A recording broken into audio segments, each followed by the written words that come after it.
Ketika kita ngomongin masalah pendidikan Indonesia, kita semua pasti tahu ada satu hal yang menjadi salah satu tumpuan dari semuanya, yaitu kesejahteraan. Tidak terkecuali guru honorer, teman-teman. Ada yang cuma ratusan ribu per bulan, bahkan waktu itu sempat muncul di media sosial. Ada yang cuma digaji 60.000 per bulan. Dan seperti yang teman-teman ketahui, ini adalah salah satu keresahan besar dalam pendidikan. Karena mau kurikulum sehebat apapun, buku sebagus apapun, kalau guru kelaparan, maka semuanya tidak akan sejahtera. Guru harus digaji layak, nggak bisa dinego dan nggak bisa diganti. Gue yakin kalian semua setuju sama hal tersebut. Nah, sekarang pertanyaannya, kenapa hal ini apa sebenarnya yang terjadi di balik semua? Mari kita bahas.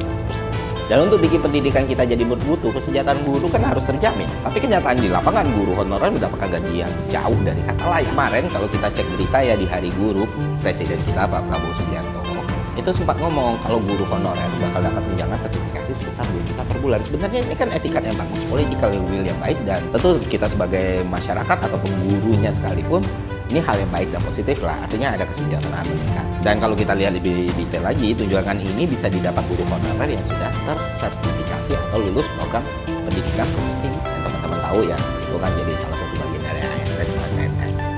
Ya kan? Sederhananya mereka tuh PNS tapi ada kontrak.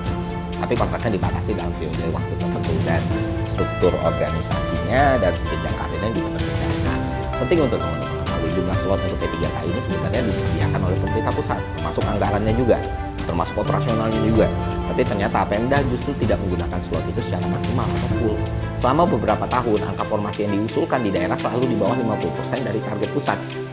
Kenapa? Nah, tahun 2024 misalnya, ini dari laporan Dikdasmen juga, total kebutuhan berdasarkan analisis beban kerja itu ada sebanyak 419.000 guru. Tapi yang diajukan oleh Pemda cuma sekitar 175.000. Udah gitu dari guru P3K-nya yang sudah kerja, kalau teman-teman cari di berita ada bahasan soal gaji mereka yang lagi-lagi telat. Di Riau, di Banten, di Bangka Belitung, di berbagai tempat. Balik lagi ke Pemdanya teman-teman. Gaji P3K itu berasal dari DAU yang dikelola Pemda. Secara aturan, anggaran gaji dan tunjangan di AU ini sudah disiapkan secara terpisah, dijamin di tingkat nasional, dan nggak boleh digunakan untuk keperluan lain. Terus kenapa bisa ada gaji telat segitunya? Kemungkinan yang bermasalah ya pengelola. Dan sebalik lagi ke bottleneck-nya, distribusinya di Pemdanya. Karena secara prinsip pengangkatan P3K ini sudah disepakati secara nasional, dan anggarannya sudah dihitung dan dialokasikan.